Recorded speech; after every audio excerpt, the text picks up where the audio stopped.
I heard you on the radio being interviewed a while back talking about, it's DMT, is that the... That is. And that got me really interested. And you said that it was basically unavailable. From me. Well, is that your question? No. Oh, close. Pardon me? No, I was really wondering, I had interpreted that you had said it was pretty much unavailable, period, and I was wondering if in fact it was available, and if not, I mean, that just sort of renewed my interest in psychedelics, which now you think is the second best choice. Well, first let me say, because it's an... And I'd like to hear maybe just a little more about DMT. Oh, okay. Well, first thing let me say, which is a piece of practical advice, the psychedelic community is cleverly invisible because our choices in gender expression, fashion, so forth and so on, have by crypto osmosis come to dominate the values of the culture. We can no longer tell ourselves from straight people. So the only opportunity where we really come out of the woodwork is a thing like this. But then, of course, there's a tendency to fall into old think, and everybody focus on the alpha male Spielmeister at the front of the room. So let me point out to you, I'm going home to Hawaii tomorrow morning, but this is your community. This is your community. And whatever it is that you think you need, there are a dozen people in this room who can help you out. And I am not one of them, because I have a different assignment. But look around, and of course, be careful. But after all, this is about consciousness, right? I mean, if you're not conscious enough to conduct that social transaction without flubbing it up, that's probably God's way of telling you you shouldn't be proceeding toward high doses anyway. Yeah. Oh, and you wanted me to say more about it. The black and red poncho. The man in the black and red poncho. Yeah, I mean, in a way, it's impossible to talk about DMT, but on the other hand, it's fun to try to talk about it because it pushes the horse of language into a lather. Basically, when you smoke DMT, what happens is pure confoundment. And, I'm trying to speak generally here, in the sense that different people are confounded by different things. So, of course, it addresses you personally. Your level and tolerance for confoundment is a very personal thing. People have asked me about DMT, is it dangerous? And the real answer is only if you fear death by astonishment. And you deliver that line and then people laugh, except the people who've done DMT don't laugh. Because they understand, death by astonishment is no remote possibility. Death by astonishment is right there. When was the last time you were astonished?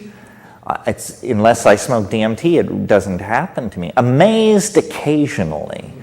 Astonished, never. Astonishment is when your jaw hangs for a long time.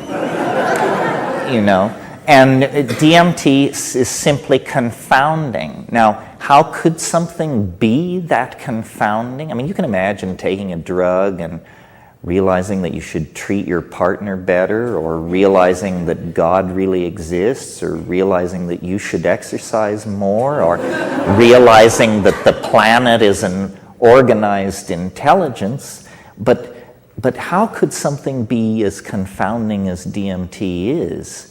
Well, I think the answer to that, and it took me a while to get to this, is that the reason it's so confounding is because its impact is on the language forming capacity itself.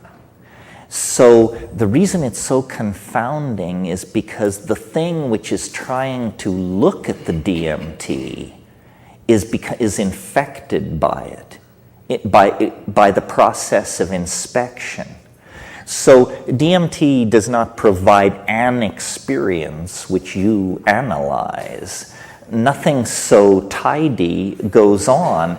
The syntactical machinery of description undergoes some kind of hyperdimensional inflation instantly, and then you cannot tell yourself what it is that you understand.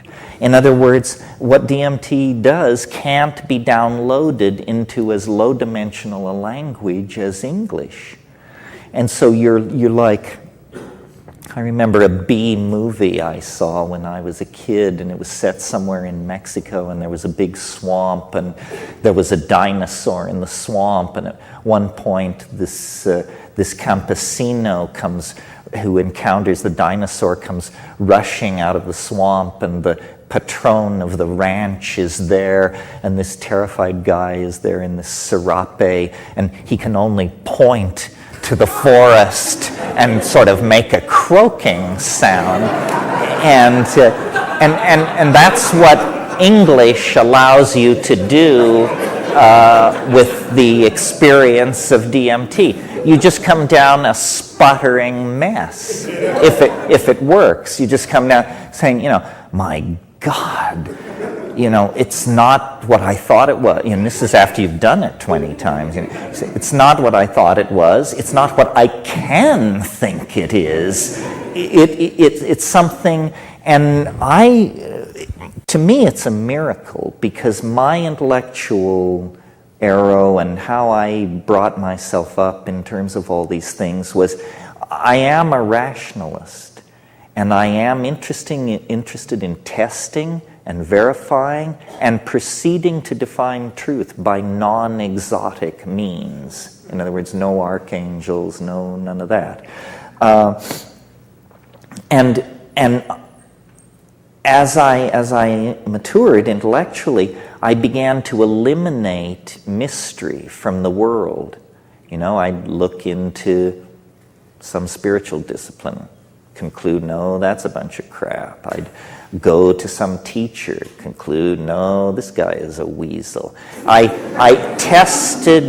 sought the weird, but with an attitude of critical skepticism.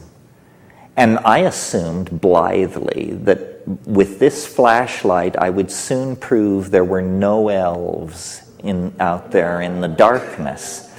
Turns out, no. This is the way to proceed, because stuff which is malarkey will be exposed as malarkey instantly. You just go to the guru and you say, what can you show me? And if the guy wants you to sweep up around the ashram for a dozen years or so, you say, no, I'm out of here. But when you get to DMT, it delivers. It delivers. It is as strange as anything can be. It is not only stranger than you suppose as you sit here, it is stranger than you can suppose.